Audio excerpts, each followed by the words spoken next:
Nobody put their name on a banner. Nobody asked for a camera crew, and the woman just showed up every Tuesday with a box of wigs. Cheap ones, expensive ones. One she had spent weeks collecting from donors across 3 counties. And she handed them out in a hospital corridor like they weren't thing more than borrowed umbrellas. No fuss, no look, speech, and just a quiet understanding that losing your hair to chemotherapy isn't just a physical thing. It reaches down into a person and pulls at something much deeper than their appearance. She knew that. She actually, TBH, had lived it herself 5 years earlier, sitting in a plastic chair in that same corridor, holding a paper cup of lukewarm tea and feeling like a stranger inside her own body.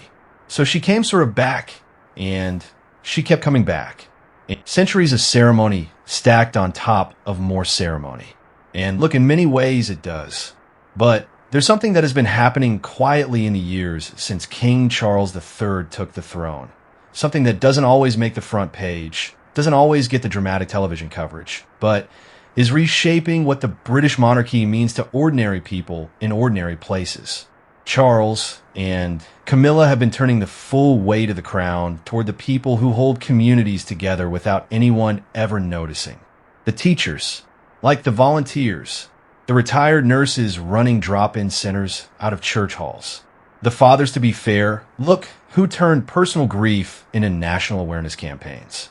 The teenagers organizing food drives between school exams. The sort of people, in short, who never expected a royal letter to land on their doormat. This is the story of how that happened, and why it matters more than almost anything else the palace has done in years. King Charles III is a man who spent over 7 decades preparing for a role he finally stepped into at the age of 73. His mother, Queen Elizabeth II, reigned for 70 years. She was a constant, a fixed star that entire generations deal with their lives by. When I think she died in September 2022, the grief across Britain and the Commonwealth was real and enormous and surprisingly personal for millions of people who had never met her. Her son stepped into that silence, and he knew, probably better than anyone alive, exactly how loud it was. He didn't, try to fill it with noise. He did something quieter and in many ways braver. He began to redirect the focus. From the very early months of his reign, Charles made clear that his monarchy would be one that engaged with the texture of everyday British life. Not as a photo opportunity, not as a performance of warmth, but as a genuine response to what he saw when he looked at the country he had inherited. He, I think, had spent decades as Prince of Wales building charitable infrastructure through the Prince's Trust, an organization he started in 1976 with £7,400 in Navy severance pay that has since changed the lives of more than 1 million young people across the United Kingdom. He understood, in a way that's almost impossible to fully appreciate from the outside, that the real architecture of a healthy society isn't built in Parliament or in corporate boardrooms. It actually is built in community halls, in volunteer shifts, in the 1,000 invisible acts of care that hold broken people together while they figure out how to become whole again. Queen Camilla brought her own version of this understanding to the role. She had spent years before the coronation building a serious and consistent charitable identity. Not the easy kind, where you lend your name to a gala dinner and collect a photograph, but the difficult kind, where you sit with people in pain and actually listen. Her work supporting survivors of domestic violence and sexual abuse, carried out over many years with zero fanfare, gave her a credibility with frontline workers and community organizations that no amount of palace protocol could manufacture.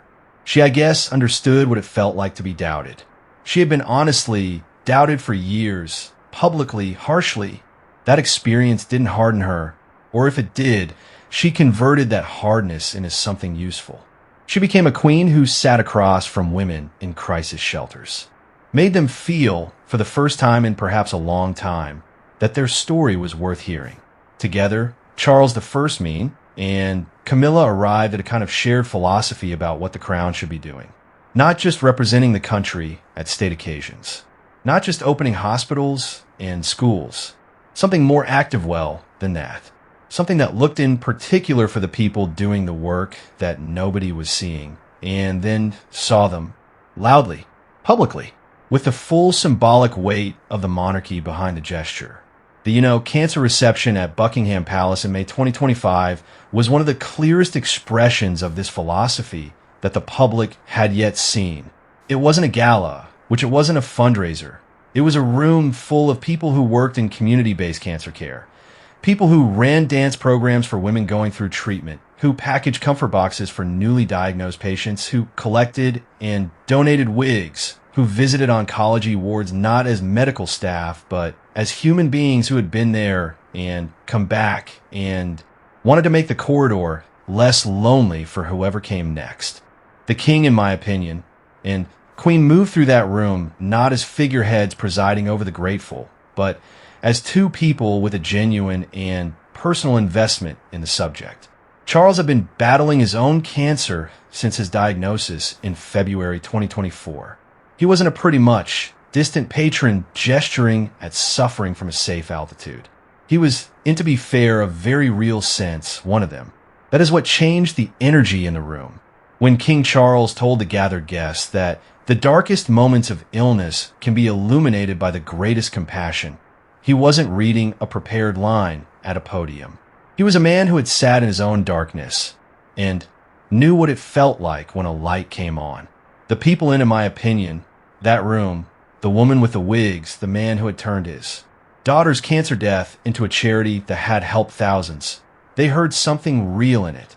The kind of real that you can't fake, no matter how good your speechwriters are. And that, to be fair, realness is what had been building for 2 years. Piece by piece, visit by visit, reception by reception, Charles and Camilla were doing something methodical and quietly radical. They were taking the spotlight, one of the most powerful spotlights in the world, the kind that basically has been pointed at royalty for 1,000 years, and they were aiming at somewhere new. Not at themselves. At, for what it's worth, the person in the corridor with a box of wigs. At the dance teacher holding the hand of a woman who had lost both breasts and her sense of self in the same brutal season. At the parents of Deborah James, the young woman who turned her terminal bowel cancer diagnosis into a nationwide conversation about a disease that kills 16,000 people in Britain every year, who were standing in the palace that evening carrying the weight, and the legacy of a daughter who never stopped fighting even at the very end. Heather and Alistair James walked into that reception as two ordinary parents from Surrey who had watched their daughter do an extraordinary thing. Dame Deborah James, Bowel Babe, as her followers knew her, had raised over £11 million for cancer research in the final weeks of her life. She had done it from a hospice bed. She had done it with the kind of courage that makes you feel slightly ashamed of every time you've ever thought something was too hard.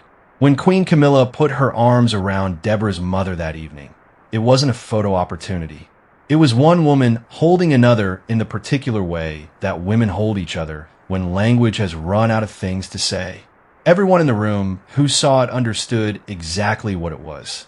This is the thing about what Charles and Camilla have built. It isn't actually program. It isn't a policy. It is a posture, a way of orienting the monarchy toward the human beings who make the country function through love. Labor that the market doesn't reward and the news cycle rarely covers. And in a Britain that has been fractured by austerity, by the pandemic's long shadow, by political exhaustion and economic anxiety, that posture isn't a small thing. It is an argument made without words, made simply through the act of showing up, paying attention, that the people who care for one another are the ones worth caring about. Move Danceville had started as an idea so simple it almost sounds too small to matter. Women going through cancer treatment brought together through dance, not as therapy in any clinical sense, just, as a place where the body can do something that isn't about being sick, where movement can happen for its own sake, for joy, for the strange animal pleasure of music meeting motion. The women who came to those sessions were often in the middle of the worst years of their lives. Some were bald, some were exhausted, and some came because their consultant suggested it and they were too tired to argue.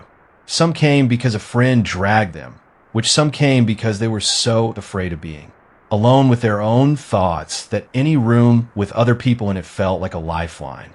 And something happened in those rooms, something that the clinical trials can't fully measure. I mean, people felt less alone.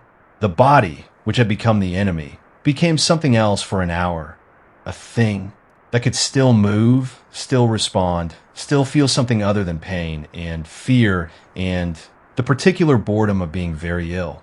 When I guess King and Queen learned about Move Dancefield, they didn't send a check.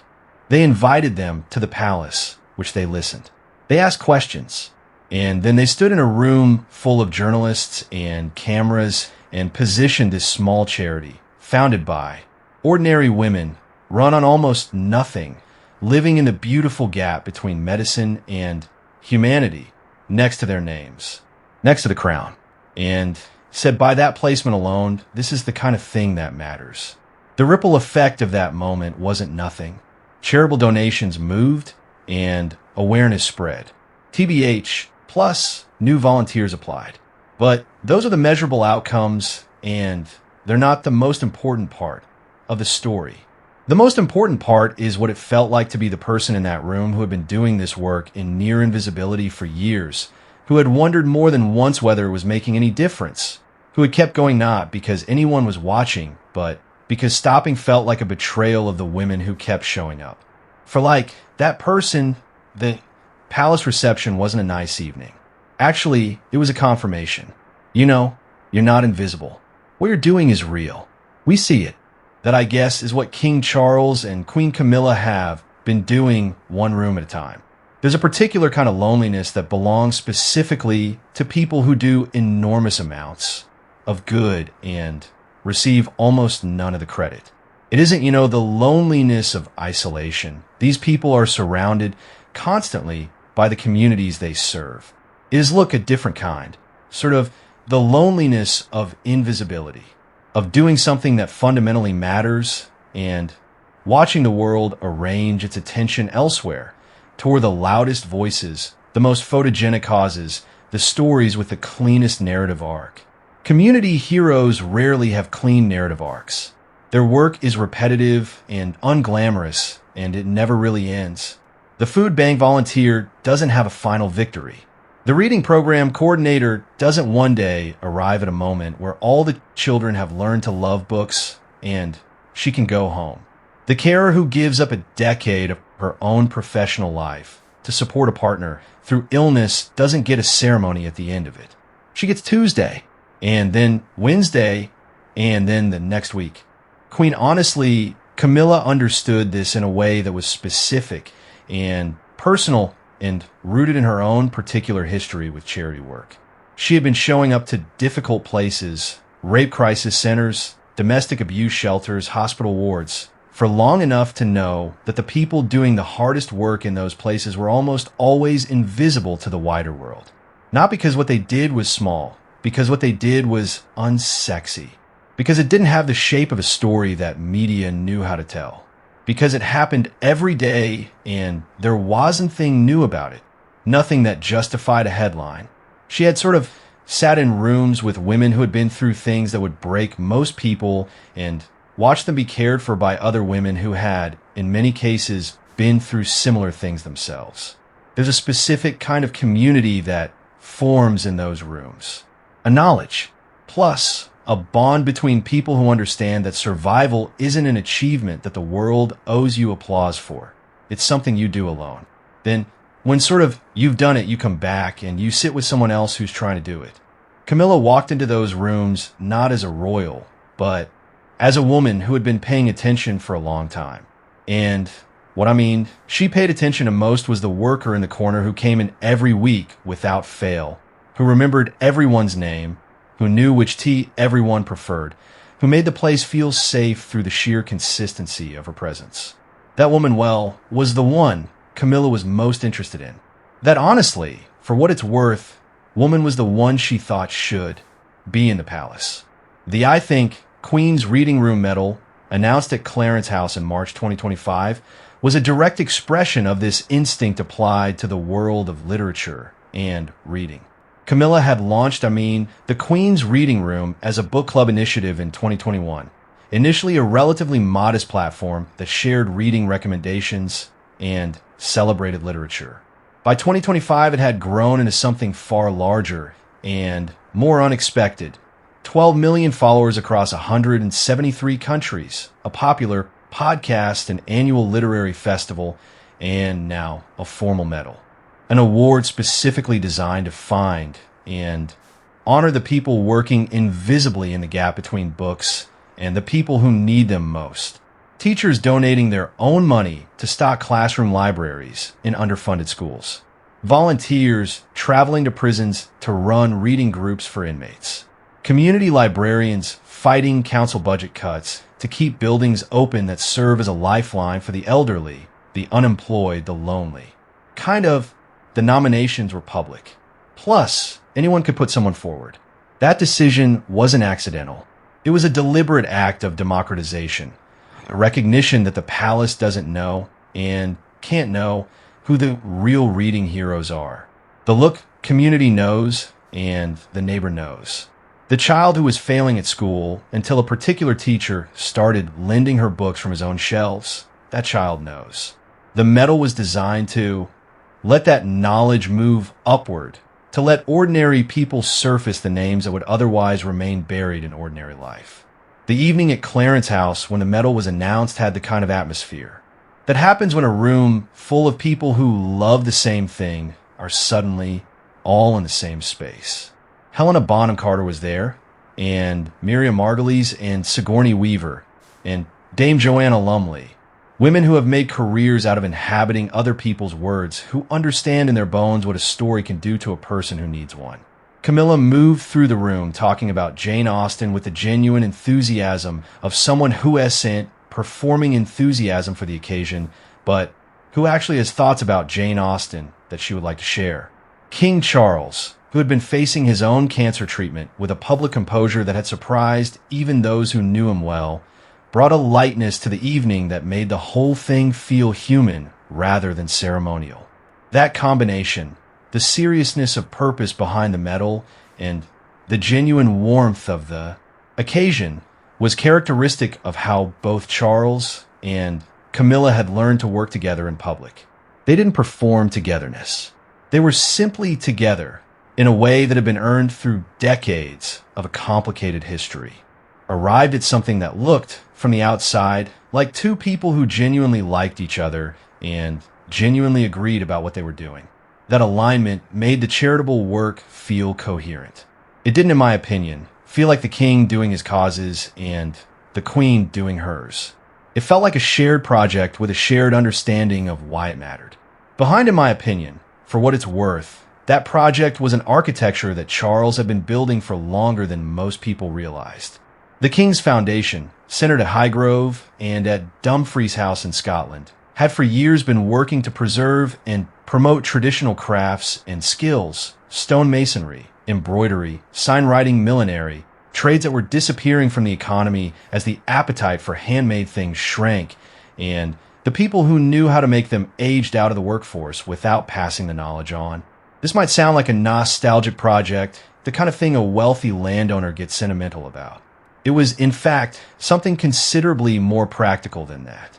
The foundation was, in my opinion, training young people in skills that were genuinely scarce, giving them employability in a niche but real market, and simultaneously preserving a category of British cultural production that, once lost, wouldn't come back. In 2025, the foundation announced nominations for its annual awards, and the list of nominees told a story about what Charles's charitable vision had become. There was Maro Itoje, the England rugby player recognized not for anything he had done on a pitch, but for the Itoje residency, an initiative he co-founded to support artists from African, Caribbean, and Southwest Asian backgrounds through cross-cultural exchange.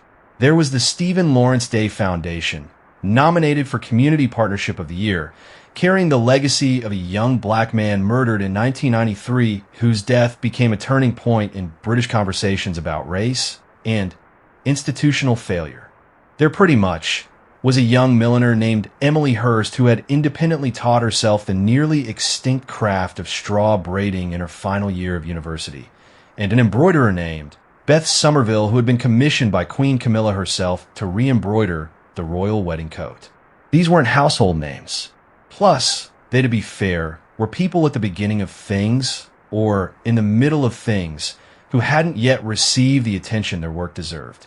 The Foundation's approach, I guess, was characteristic of Charles's broader instinct about how change happens. It happens actually slowly. It happens through skill and patience and the willingness to do things properly when the world is mostly rewarding speed and volume. And it happens because someone at some point decides that the people doing that slow and patient and proper work deserve to be seen and supported rather than left to disappear quietly into economic irrelevance. What made all of this more striking and more affecting was the context in which it was happening. King Charles wasn't a man presiding over a smooth and untroubled monarchy. His son Harry's departure from royal life and the years of public acrimony that followed had left visible wounds on the institution. His own cancer diagnosis, announced publicly in February 2024, had forced a reduction in his official duties and raised questions, some sympathetic, some less so, about his capacity to carry the role. He had taken the throne later than almost anyone had expected, carrying the weight of decades of expectation and the knowledge that his mother's shadow was very long. And still he was here. Still he was getting into cars and going to community halls and hospital reception rooms and sitting with people who were dealing with things far worse than palace politics. There was something in that which the public responded to. Not the charity work itself, necessarily, although that mattered, but the quality of presence that Charles brought to it. He wasn't pretty much performing wellness. He was showing up while visibly carrying his own struggle, which made his interest in other people's struggles feel not like noblesse oblige, but like solidarity. He had told the cancer community that the darkest moments of illness are illuminated by the greatest compassion, and what gave that line its weight was that he was saying it as someone who was in one of those dark moments himself. He wasn't speaking from safety. He was speaking TBH from the middle of it. Queen Camilla, kind of who had stood beside him through the diagnosis and the treatment and the scaling back of duties and the very public management of a very private crisis, had in that period consolidated a public identity that would have been unrecognizable to anyone watching her in the early 2000s. She had been, for many years, one of the most disliked women in Britain, the third party in a marriage. That the country actually had loved the woman held responsible for a fairy tale's failure. Public opinion had shifted over years of consistent, unglamorous charitable work and the kind of quiet dignity that's almost impossible to manufacture. By 2025, she was a queen whose public approval ratings had genuinely improved and whose work, particularly on domestic violence literacy, cancer care, had a credibility that came from years before the cameras were paying attention. That history, mattered because it was visible in how she worked. She didn't carry the energy of someone still trying to prove themselves. She carried the energy of someone who had made their peace with a long road and arrived somewhere they had earned. When she sat with Jerry Hallowell Horner at Maggie's Cancer Center in January 2025, marking the charity's 30th anniversary, the two women drank tea with people living with cancer and talked about what the center had meant to them. There wasn't anything performative about it. Two women who had both handled public life at its most brutal, sitting in a room built specifically to be a refuge from that brutality, with people for whom the question of what the press thought of them had become entirely irrelevant to the business of staying alive. The Maggie Centers are themselves a remarkable story. Founded in 1995 in memory of Maggie Keswick Jenks, who died of cancer that year. They're built in the grounds of cancer hospitals, designed to feel like the opposite of a hospital, human scale, beautiful, warm, full of natural light. They are staffed by psychologists and benefits advisors and people trained in the particular emotional complexity of cancer diagnosis. They are free. Plus, anyone going through cancer and anyone who loves someone going through cancer can walk in without an appointment. Camilla had basically been the charity's president since 2008. She had visited centers across the country. She had sat in their kitchens and their garden rooms, spoken with people who were afraid and exhausted and sometimes furious and sometimes, despite everything, unexpectedly grateful for what they had found in each other. She understood what the centers did because she had watched them do it year after year in the particular way that you only understand something when you've been in the room. And so when she brought that understanding to a wider stage, when she used the platform of the Queen's reading room or the space of a palace reception to amplify the work of people like the Maggie staff and volunteers, it didn't feel like endorsement. It felt like testimony. I think the difference matters. And I mean, endorsement comes from outside. Plus, testimony basically comes from inside, from someone who is there, from someone for whom the thing being testified to isn't abstract, but real and known and personally significant. That is what Charles and Camilla were offering the community heroes they honored. Not just the honestly status that comes from a royal connection, something rarer and harder to manufacture. The testimony of people who had been paying attention. Consider what it takes to keep going when nobody is watching. Not for, in my opinion, a week or a month, but for years, the particular grinding, unglorified commitment of the person who shows up to the same community hall or the same school library or the same hospital ward, long after the initial burst of purpose has settled into something more like habit. Most people, when they begin a charitable project, feel the energy of it, the clarity of a problem identified, the satisfaction of action taken, the warmth of early gratitude from the people they're helping. That energy look is, to be fair, real, but it isn't permanent. TBH, it fades. You know, the work doesn't. The Tuesday sessions keep coming. Actually, the referrals keep arriving. Plus, the need keeps being exactly as large as it was at the beginning, maybe larger. And kind of the person who's meeting that need does so not from inspiration anymore, from something quieter and more durable, a commitment that has survived long enough to become part of who they are. Those, well, are the people King Charles and Queen Camilla went looking for. Not the flash of inspiration. I mean the long, steady flame. The Coronation Medal, introduced when Charles and Camilla were crowned in May 2023, was perhaps the most structurally significant of all the tools they deployed in this project of recognition. The medal had a specific purpose: to honor individuals who had made significant contributions to their communities and to the country. In practice, it became a mechanism for taking the symbolic power of a coronation, one of the most ancient and ceremonially weighted events in British public life, and distributing some of that power to people who would never, in any other circumstance, find themselves in a conversation that connected their work to the moment a new king was crowned. Teachers, nurses, honestly, plus community organizers, scientists working on problems that mattered enormously and paid almost nothing. Pretty much indigenous health advocates, veterans, which people whose years of service to others had been until the medal landed on their doorstep, precisely and invisibly useful.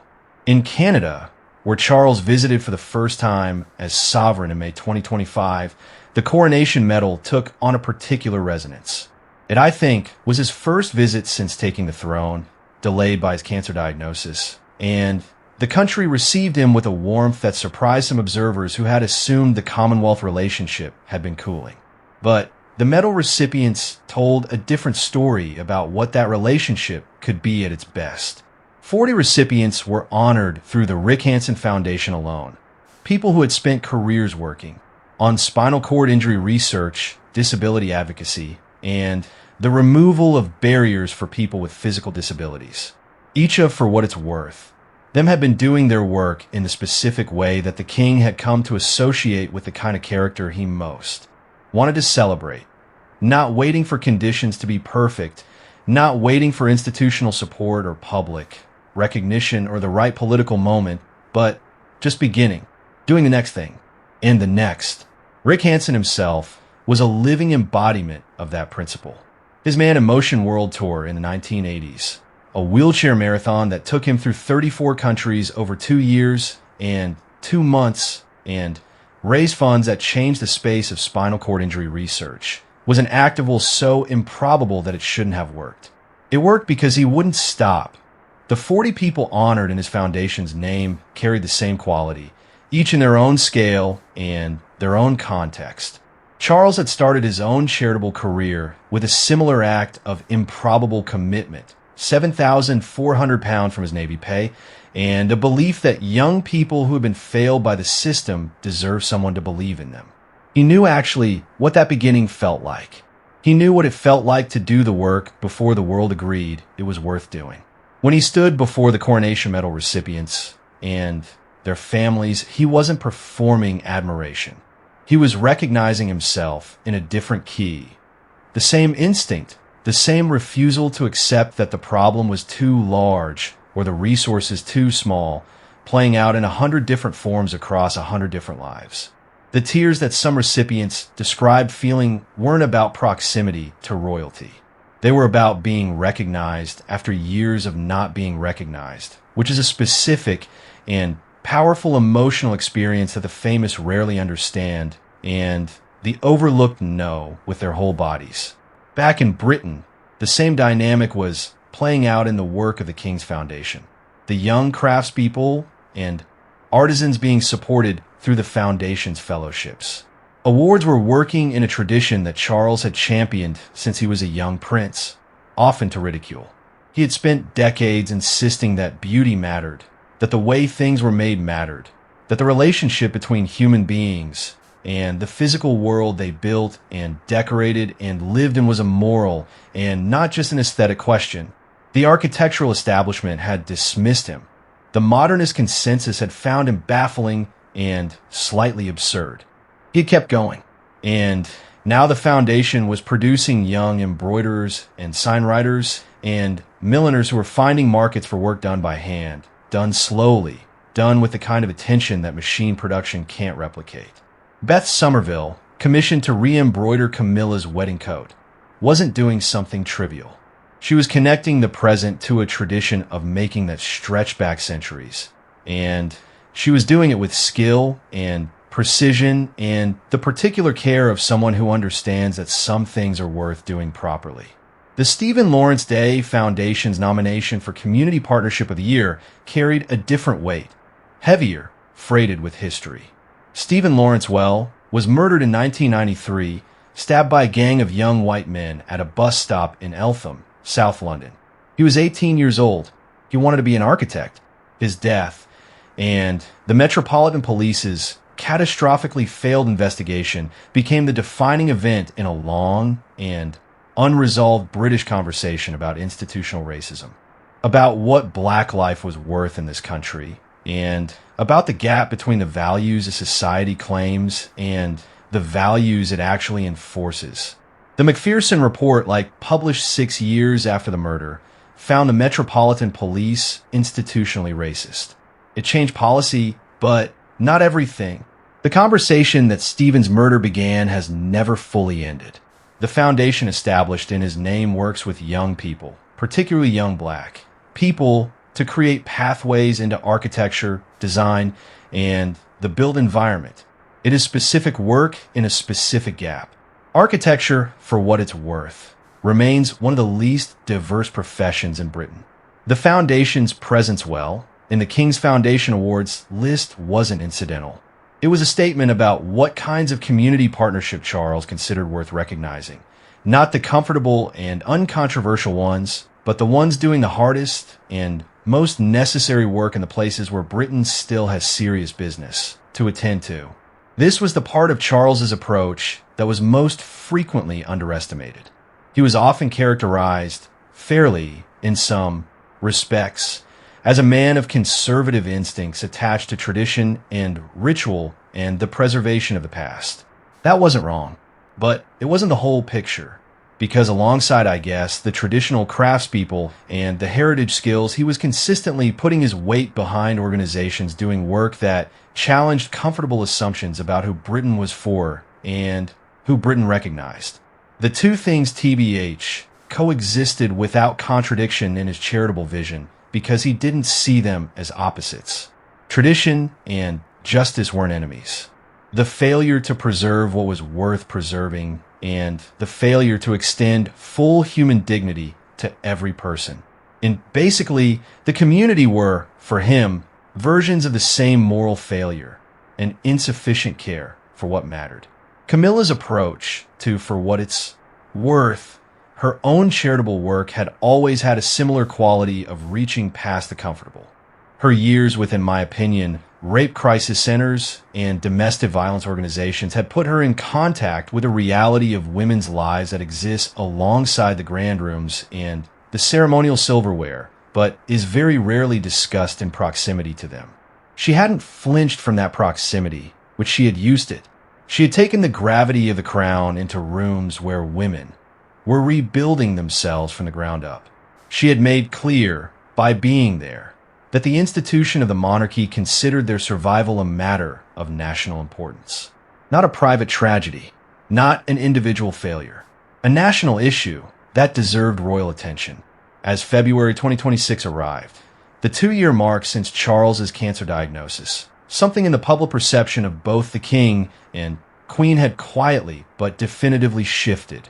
The image of them that had dominated the early years of his reign, still shadowed by the complexity of the transition from Elizabeth's era. The public rupture, kind of with Harry, had given way to something more settled, and, in its way, more interesting. Here, look, were two people in the back half of their lives, carrying genuine difficulty with genuine grace, using the platform they've been given not to magnify themselves, but to magnify the people around them who deserved it. It wasn't a grand, reforming vision. It was something more granular than that, and it was the accumulation of individual acts of attention. A reception here, an award there, a conversation with a volunteer in a hospital corridor, a medal handed to a teacher who had spent 20 years building a school library with her own savings. That added up, over time, to a coherent and distinctive argument about what the monarchy was for. The argument was this: the crown was most powerful not when it was pointed at itself, but when it was pointed outward at the texture of ordinary life in Britain. The Commonwealth at the invisible architecture of care and service and human decency that holds a community together when nothing else will. And the best thing the crown could do was to make that architecture visible. To take the woman with the box of wigs and put her in a room where everyone could see her. To take the teenager who built a reading program in a community with no library. Give her a medal that said, in the language of kings, this is the kind of thing that matters. To take the sort of parents of Deborah James, still carrying their daughter's unfinished fight, and hold them in a palace, and let the weight of that place do something it hadn't always done. Not celebrate power, but honor love. There are arguments about what a monarchy is for in the 21st century. They are fair for what it's worth arguments, which in a democratic age, the existence of an inherited institution at the symbolic apex of national life isn't something any thinking person should simply accept without examination. But if you're going to have a monarchy, and Britain for now does, then what Charles? Camilla had been building since the coronation is at least a credible answer to the question of what it might justifiably be. Not ceremony for its own sake. Not an inheritance maintained by tradition alone. Something more active than that. A mechanism for recognition. Plus a way of saying, with all the improbable and ancient weight of the crown behind the saying, that the people who care for one another are the people worth caring about. The woman who started with a box of wigs never asked for anyone to notice. She actually came back every Tuesday because the corridor was lonely and she knew what that felt like. She didn't come actually back because she expected a letter from the palace or a place in reception. Room or a moment where a queen looked her in the eye and said, "Asterisk, we know what you did. We know what it cost you. Plus, honestly, we know it mattered. Asterisk, she came back because the work was there, because the need was real, because stopping felt wrong. And then one day the letter came. Plus, and she, for what it's worth, stood in that room. And she understood, perhaps for the first time, perhaps in a way that nothing else could have given her, that the invisible things are the things that hold the world together. That the people no one sees are, in the deepest and most honest sense, the people the world can't afford to lose. And that someone somewhere near the top of the most ancient institution in Britain had been paying attention all along. The light was on. She had been standing in it the whole time.